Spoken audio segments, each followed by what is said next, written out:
Good morning, colleagues. Morning, Madam Speaker. Thank you. Can we rise and observe a moment of silence, a prayer?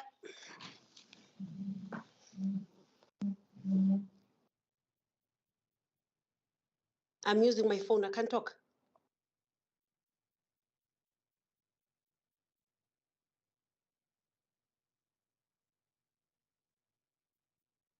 May I sit?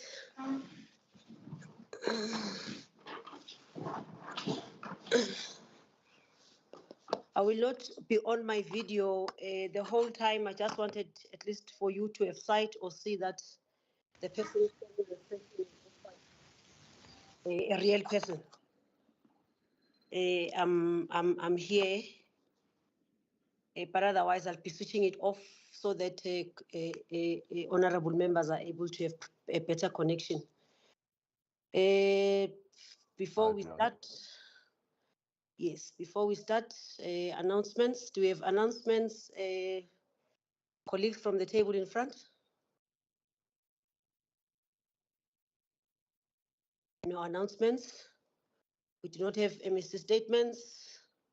We have member statements in terms of Rule 81.1 from members Matseke, Paladi de Gamela, Mfikwe, Duplessis, Engelbrecht, and Padenost. So they'll follow in that order. Member Matseke, please take the podium. No, thank you very much, Acting Speaker. And good morning to yourself and honorable members and colleagues. My audible, Speaker?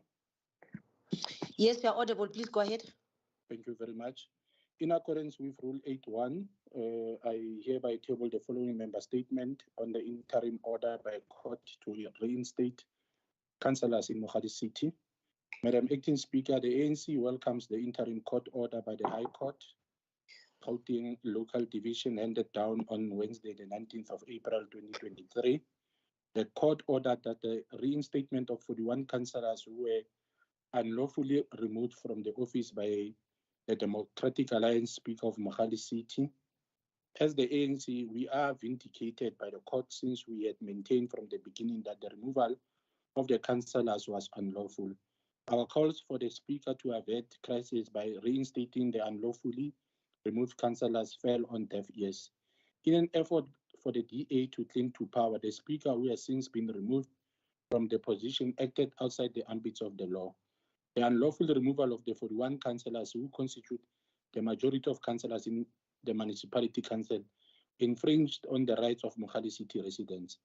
The council was unable to fulfill its executive and legislative obligations, such as passing an adjustment budget and dealing with the main budget for the 2023-2024 financial year. We believe that this court judgment is the first step in facilitating stability in Mogadi City. The interest of the ANC is in its people of Mogadi City receiving effective and efficient service delivery. We further warn the DA not to compromise service delivery through political squabbles and opportunisms. The ANC caucus wants to also congratulate the ANC and its partners for the successful removal of the DA in Mogadi City. We further wish them well as they elect the executive mayor, the speaker, and the chief whip today at 10 this morning. Madam Acting Speaker, the ANC is pleased that Mogadi City has finally and rightfully returned to its people. Madam Acting Speaker. Thank you, Member Paladi de Gamela. Thank you, Honorable Acting Deputy Speaker. Good morning, colleagues in the House. In South Africa, we celebrate freedom, and that coincides with the celebration of the life and the legacy of Comrade Martin Tembisile Chris Hani, who was the General Secretary of the South African Communist Party and a member of the National Executive Committee of the African National Congress. During the struggle against apartheid, Comrade Hani was the Chief of Staff of the People's Army Umkhonto weSizwe, and he was assassinated on the 10th of April 1993. The assassination of Comrade Chris Hani catalyzed the multi-party negotiating forum to finally set a date for South Africa's first democratic election that took place on the 27th of April 1994. Resultantly, a new democratic dispensation and a new constitution for the country were ushered in. The death of Chris Hani brought about a spirit of togetherness among South Africans, while further polarization was averted. Madam Deputy Speaker, today Remoho and we are building the country together. We are on track to build a national democratic society. Madam Deputy Speaker, according to Section 27, Section 1, Subsection A of the Constitution of South Africa, it guarantees everyone's right to have access to healthcare services, including reproductive healthcare. Comrade Chris Hani died fighting for access to quality basic services like health. On that basis, we commend the Department of Health and Wellness to have spent 74.7% of its budget allocation by the end of Q3 for 2022-2023 financial year. Similarly, the department was compliant with the requirements of the Auditor General of South Africa when submitting financial statements and any other information required by that office. The department is further commended for being compliant with the Public Service Commission and responded to recommendations while the committee was updated for monitoring purposes. Madam Deputy Speaker, the ANC-led Gauteng provincial government is deeply rooted among the people.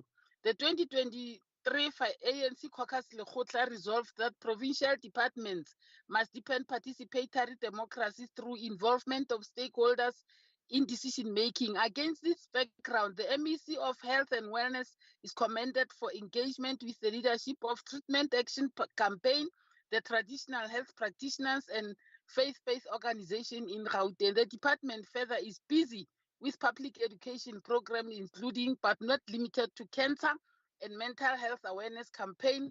Wellness Hike launched a mobile dental unit in Sidibeng. Such activities done by the department are examples of what Comrade Chris Hani fought for and died for. I thank you, Honorable Deputy Speaker.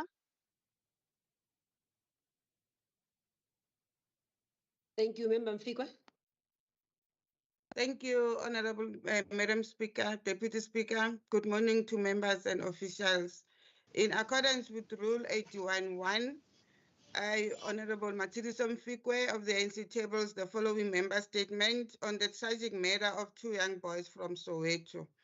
Madam Deputy Speaker, the ANC Provincial Caucus in Gauteng is appalled by the murder of the two young boys in Soweto. On Thursday, 20th of April 2023, we learned with deep shock and sadness the news of murder of Ngobizita Zulu and Tiamo Rabanye. The two young boys who went missing whilst playing outside their homes and were reported missing at Moreka Police Station on the same day. They were found dead, murdered and mutilated the following morning in two separate locations in Soweto. Madam Deputy Speaker, losing a child is the most heartbreaking tragedy any parent can go through and leaves a void that cannot be filled. No parent deserves to go through what these two families are going through at this point. We condemn those who are politicizing this tragedy. We stand by our approach of working with law enforcement agencies, traditional healer groups, and leaderships in different communities as this will foster sustainable solutions that build stronger communities. The deceased young boys, Madam Deputy Speaker, were learners of Isiseko Primary School in White City, Soweto.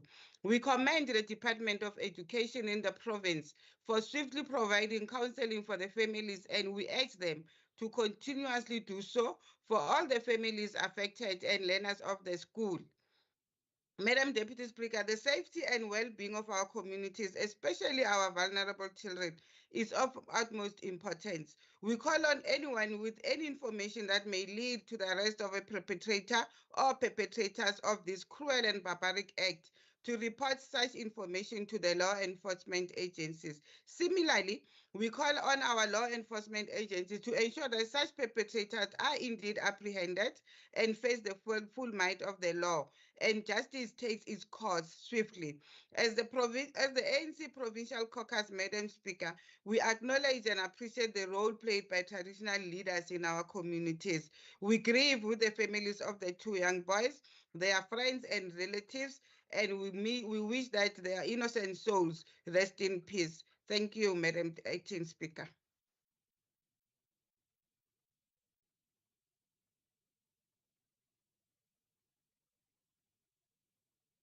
Honorable Du Plessis.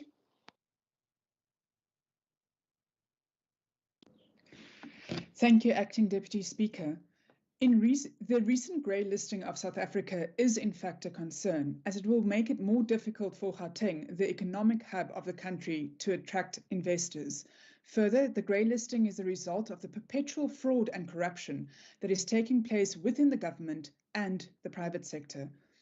Corruption is not a victimless crime. It is the poorest of the poor that are the most impacted by corruption. It is through lack of adequate service delivery and the dismal unemployment rate that these individuals have a decreased quality of life. In Gauteng alone, there are 2,523,000 unemployed residents, 3.5 million not economically active residents, and almost 600,000 discouraged work seekers. And without more foreign direct investments, we will struggle to tackle the scourge of joblessness in the province, and thus raising further risk of civil unrest as poverty endures. According to the Financial Action Task Team, South Africa's grey listing occurred because we do not have sufficient mechanisms to counter financial crimes, or rather we do not implement our mechanisms. The ANC governments at the national and provincial levels do not give us any confidence that they will work hard to remove South Africa from the grey list. It seems that implementing the necessary mechanisms against financial crimes and eradicating private and public sector corruption is not a priority, and it needs to be. The DA will continue to work on exposing criminal acts such as fraud, bribery, and abuse of power that directly impact our residents in the province. We will keep pressuring the Gauteng provincial government to ensure that all government officials found guilty of corrupt activities face the full might of the law. And by doing this, we will show that we truly care for the people of Gauteng. Thank you, Acting Madam Speaker.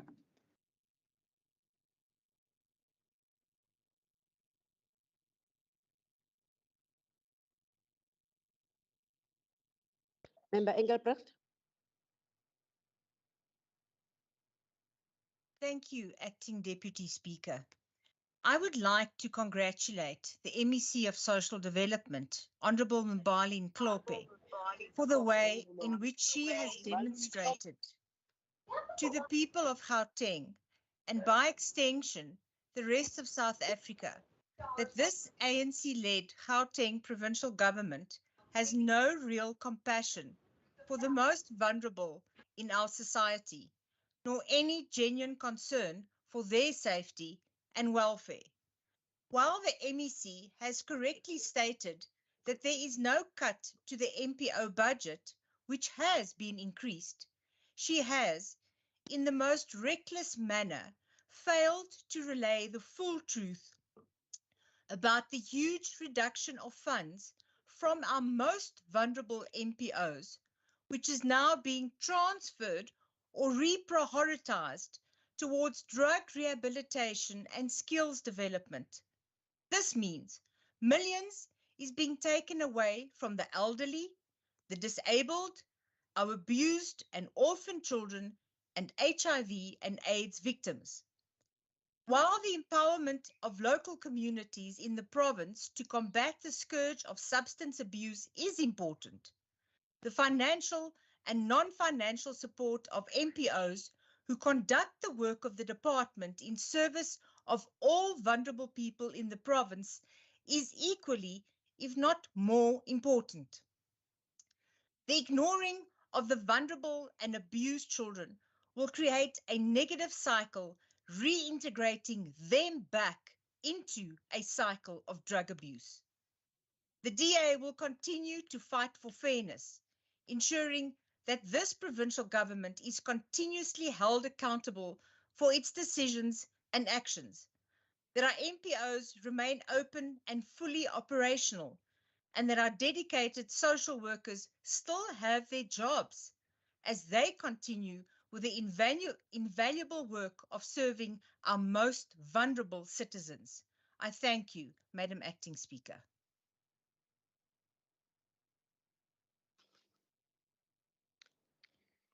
Thank you, Honorable Paternoster. Thank you, Speaker. Good morning. Good morning to the members in the House. I rise on Rule 81 on this member statement. Honorable Speaker, we as the residents of Gauteng have a huge problem with our children who cannot read. This is either maybe at the ECDs or preschools that they are attending. Our children are not being taught how to read. Children are sent to this ECDs to be groomed for school and not for the teachers to grandstand. The problem starts in grade 4 when the primary school teachers discover that the learners cannot read. We have a Department of Education that is not doing anything about it. It seems like the department does not know that ECDs are a phase 1 learning institution. According to the 2030 annual reading panel, which was convened by the former Deputy President, Phumzile Mlambo-Ngcuka, and only 18% of our children in grade 4 can read for meaning. It further found out that only 50% of these children in a no-fee school do not learn the letters of the alphabet by the end of grade 1. $1 million question is, do we have competent, skilled, or adequately trained teachers at this ECDs that are able, who can help these children and groom them for the primary schools? We therefore request the Department of Education to zoom in this challenge as a matter of urgency, because even the 2016 round of progress in international reading literacy studies showed 78% of grade 4 pupils could not read for meaning in any language. All 11 official languages were assessed, and they could not reach the low international benchmark because they were unable to locate and retrieve explicitly stated information or make straightforward inferences about events and reasons for actions. I thank you in this regard, Speaker.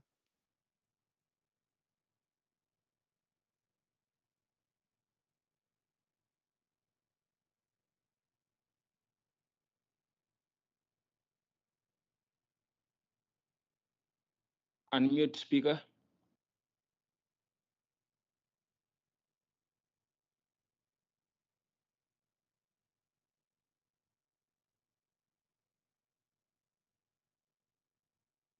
Unmute yourself, Deputy Speaker.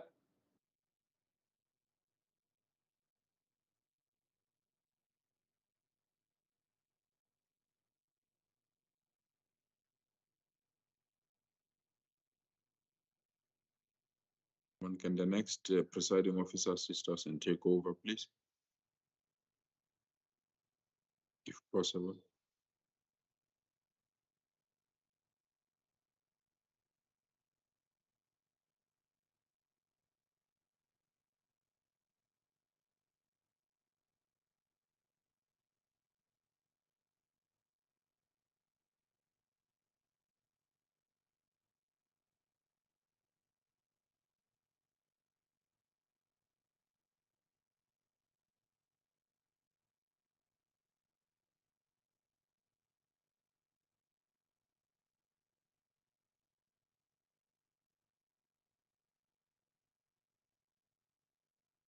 I think Honorable Kanyan is on the line, on the platform, Premier.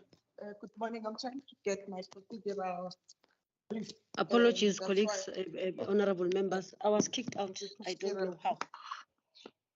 Okay, Okay, proceeding right along. We have an apology from the MEC of Health. She's unable to attend the House sitting.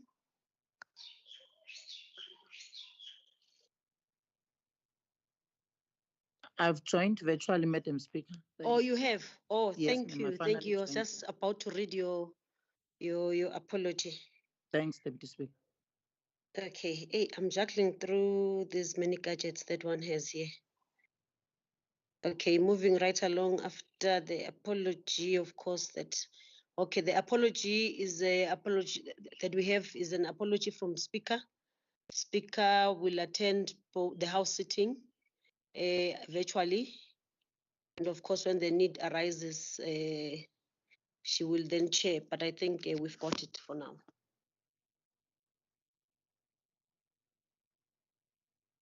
Secretary, please read out the first item. We do not have motions without notice. No, we don't. Deputy Speaker, we're going straight to questions. Thanks. First item, the question to the Premier for oral reply as per Rule 138. Honorable Atkinson, please read out the first question to Thank the you very Premier. much. Thanks very much, Acting Deputy Speaker. Question for the Premier. With regards to load shedding, could the Premier please indicate the following? Number one, in terms of the research done around the feasibility of hydroelectricity production in Gauteng, which company or entity was appointed to conduct this research? Please provide the actual name of the company appointed. What was the total amount budgeted for this research in rands and cents? And number three, why exactly is it not feasible for any of the dams to be used for hydroelectricity? Please outline specific reasons. Thank you.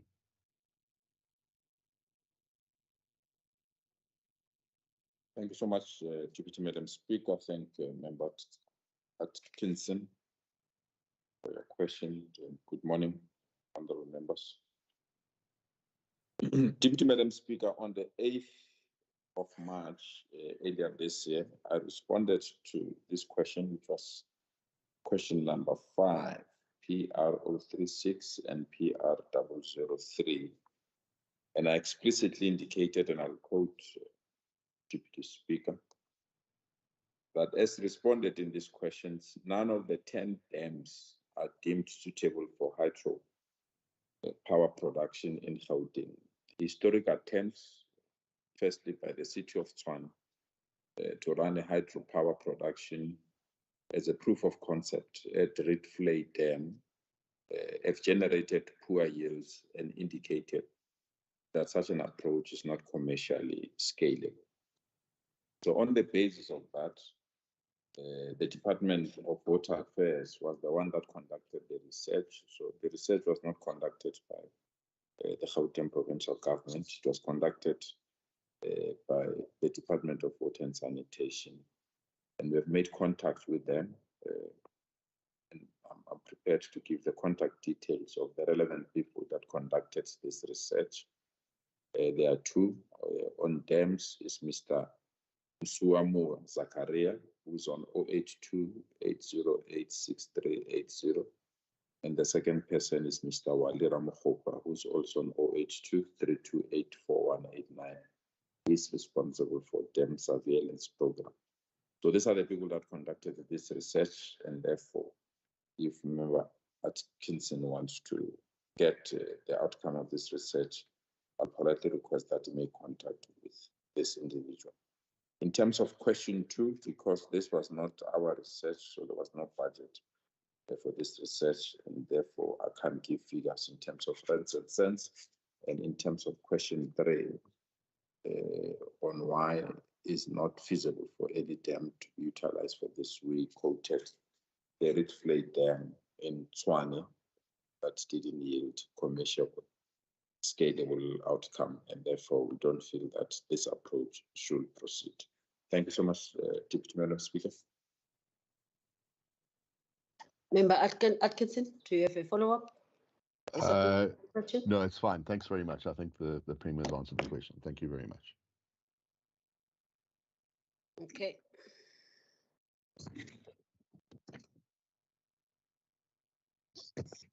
Wait.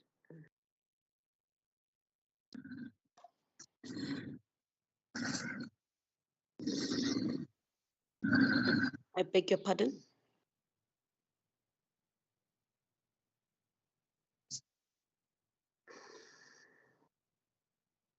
Okay, second item.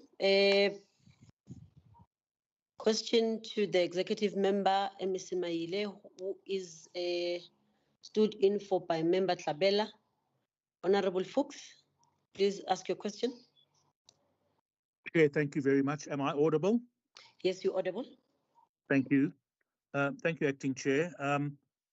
With regard to the Infrastructure Development Portfolio Committee's request for a committee inquiry into the failed project to build a Maibuye Primary School, as approved by the Speaker, would the MEC please indicate the following? Number one, what the reasons are for the delay in proceeding with the inquiry, and number two, whether the department will apply pressure on the responsible officials to proceed.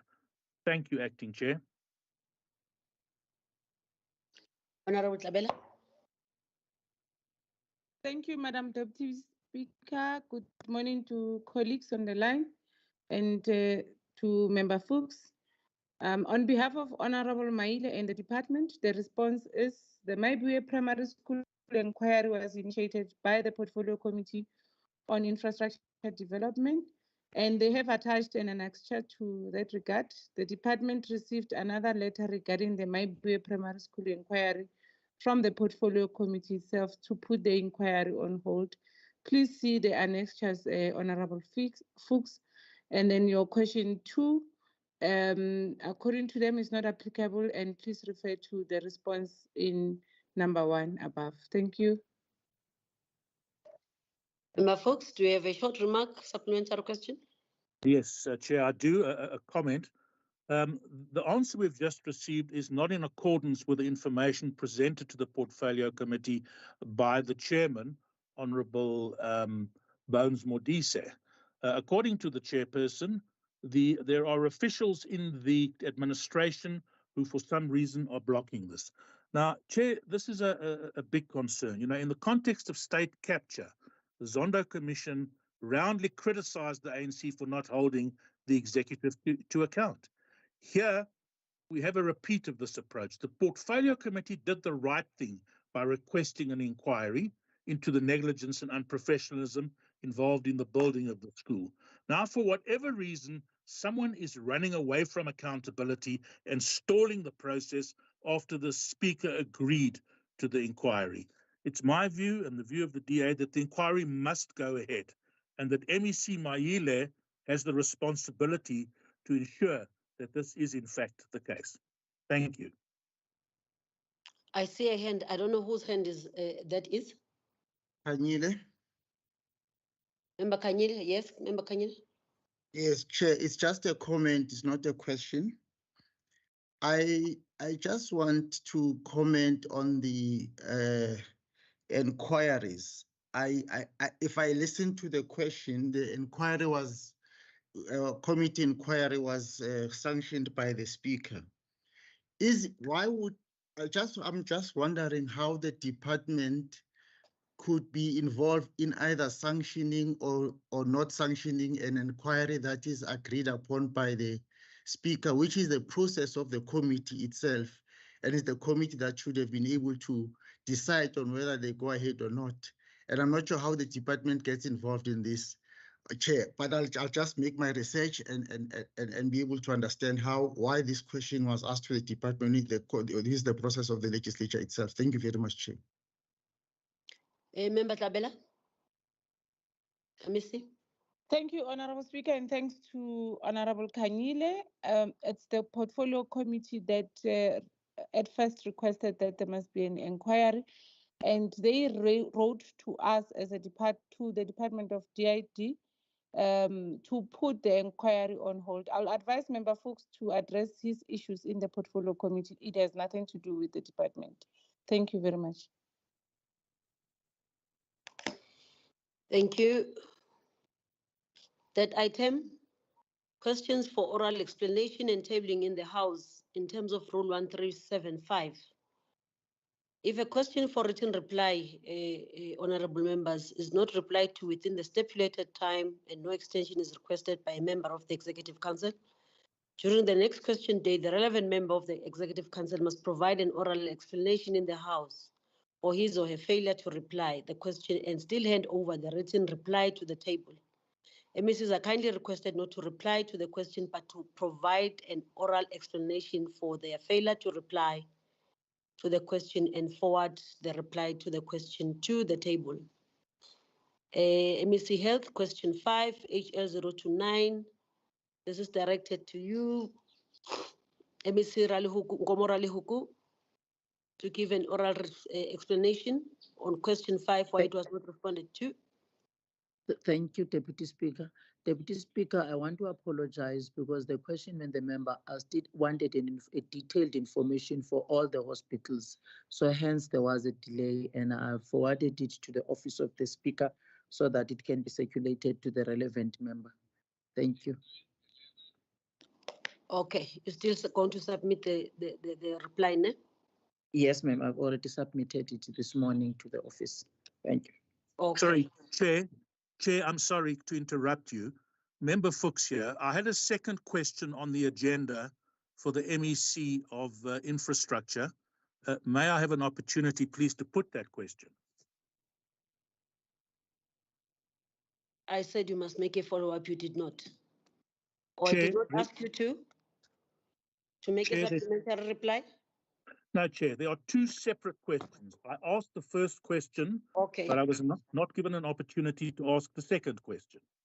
Okay, I'll go back a bit to Member Tabela. Yes, go ahead and ask your question. Thank you, Acting Chair. With regard to the assertion by the MEC in the previous infrastructure development portfolio meeting that there are a number of internal and external weaknesses within the department, will the MEC please indicate what these internal and external weaknesses are? Number two, what changes the department will make to deal with these weaknesses? And number three, why it is that despite the employment of a number of professionals, more than in many private companies, the quality of outcome of the department is so poor. Thank you. Member Tlabel. Thank you very much, Honorable Deputy Speaker, and thanks to the question, Member Fuchs. Here are the responses from the department and MEC Maile. The internal weaknesses include, amongst others, extensive red tape as introduced by the Infrastructure Delivery Management System, infrastructure maintenance and property management systems not automated, internal capacity of DID to be improved in certain critical areas where such improvements were not realized during the current organizational structure. And amongst others, the external weaknesses include infrastructure sector is currently experiencing a big challenge where businesses are closing down due to a number of factors. These factors are currently well published and are being addressed through various structures within the infrastructure sector. Fiscal pressure at all spheres of government, and construction site disruptions as a result of community and business forum challenges. And to your second question, Member Fuchs, the response from the department and MEC Maile is that the department has developed a clear action plan to deal with the challenge. This new service provider of MTN is a problem. We're being supported. Hang on. Itani Mukwebo, I'm still on the platform. Please respect it. The department has developed a clear action plan, Member Fuchs, to deal with the challenges listed above, and the plan is already beginning to yield positive results. I think you'll realize it as you do your oversight. The action plan will be refined for it to be able to respond to the prevailing conditions if required. And to your third questions, the response from the department. We're being abused by this new system of MTN and all those things. We can't even enter now. Yeah. Okay. Please hold on. We can hear you. Call to order. Honorable Tabela. Your response, Member Fuchs, and to the House, the department has demonstrated that it can deliver excellent quality infrastructure, and this has been delivered by the skilled and competent professionals employed by the department. Where quality has been compromised and has not been up to the desired expectation, the department is working hard to correct and and learn from those past mistakes to continue delivering excellent quality infrastructure. I hope you are satisfied, Member Fuchs. Thank you very much, Honorable Deputy Speaker. Thank you, Honorable Member, Honorable MC. A question to Cooperative Governance and Traditional Affairs. Sorry, Chair, may I have a follow-up, please? Member Fuchs, you had your 2 questions, though. Chair. And you made a follow-up as well. Okay, Chair, go right please. ahead. Chair, thank you very much. Chair, no, I'm absolutely not satisfied with the answer because, frankly, it's being frugal with the truth.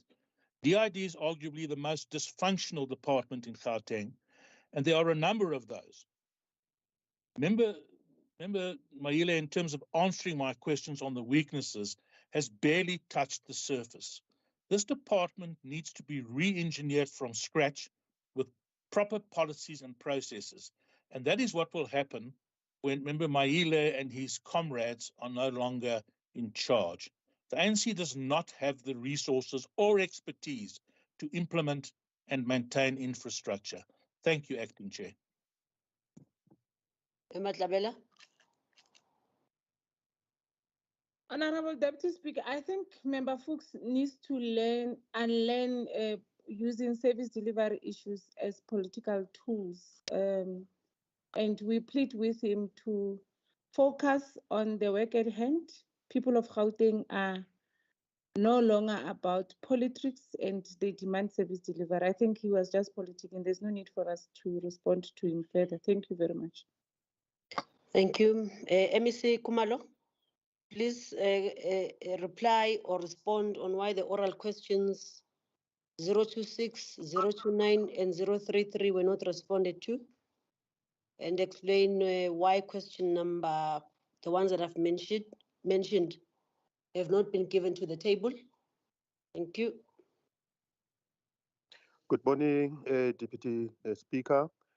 Deputy Speaker, the questions were delayed, but I can indicate that as matter stands now, we were able to submit these questions to your kind self, but it was after your deadline, a matter that we want to apologize on.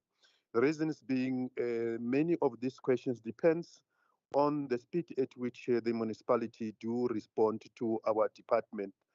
And therefore, we sometimes, in this instance, struggled a lot to get those questions being answered by the department. At the time when they reached us and we had to assess them, we had already, your deadline had already passed as the legislature. So we want to apologize to that, just to indicate that the questions have already been submitted. Thank you very much, Madam Deputy Speaker. Thank you for that. They'll be responded to, or rather they'll be read out in the next sitting. There's an urgent question, or rather there's questions by Member Machene to social development. Is Member Machene in the house? On the Yes. platform, rather? Yes, Speaker. Thank you very much. I, Pitumelo Machen of the Economic Freedom Fighters, hereby place a question in terms of Rule 128 and 135 to the MEC for an urgent response. With regards to the department's intention to cut budget allocations to NGOs and NPOs in the 2023-2024 financial year, and shifting funding to reprioritizing the drug and substance abuse program, and the current protest directed at offices of the Department of Social Development by NGOs and NPOs, as well as their staff members across the province. Would the MEC urgently respond to the following questions? How many NPOs and NGOs will be affected by the intended budget cuts in the current financial year? In your response, please describe the social, psychological, and economic impact these budget cuts will have on the affected organizations, beneficiaries of services, as well as the staff components. How many applications for funding have already been declined by the department? In your response, please state if these were from organizations that have been receiving funding from the department in the previous financial years. Sorry. and the reasons for refusing to continue funding them. Has the department conducted a feasibility study and consulted with the NPOs prior to such catastrophic decision was taken? Or was it just for the purpose of realigning its programs with the Premier's priorities at the expense of the lives of the most vulnerable people in our society? Is the department ready for another life Esidimeni tragedy should the centers that caters for the elderly, people with disabilities, children who depend solely on this organization for their daily survival shut down due to the planned budget cuts? And could the department please indicate some of the key critical services that are rendered by these organizations which are likely to be affected by the intended budget cuts, which might lead to the closing down of some institutions? In your response, Missy, could you please guarantee the people of Gauteng that the department will take full responsibility should anything happen due to this so-called reprioritization of the budget? Thank you. Honorable Lemisi. Thank you, Madam Deputy Speaker. Perhaps I should just start by indicating that in terms of Rule 135, the question was supposed to be submitted 2 hours before the sitting and was not. However, mindful of just the importance of this matter and the amount of attention that it has received, we do feel that we must be able to respond accordingly. Speaker, let me indicate that this morning the department had a meeting with our Premier, and part of the engagements that we had and the resolution thereof of the engagement was that the department must go back and review the service level agreements and the work that it has been doing. So accordingly, Speaker, if we may be allowed, is that we please provide the detailed and exact information that the questions require, because it's speaking to the number of SLAs and the number of organizations and so forth.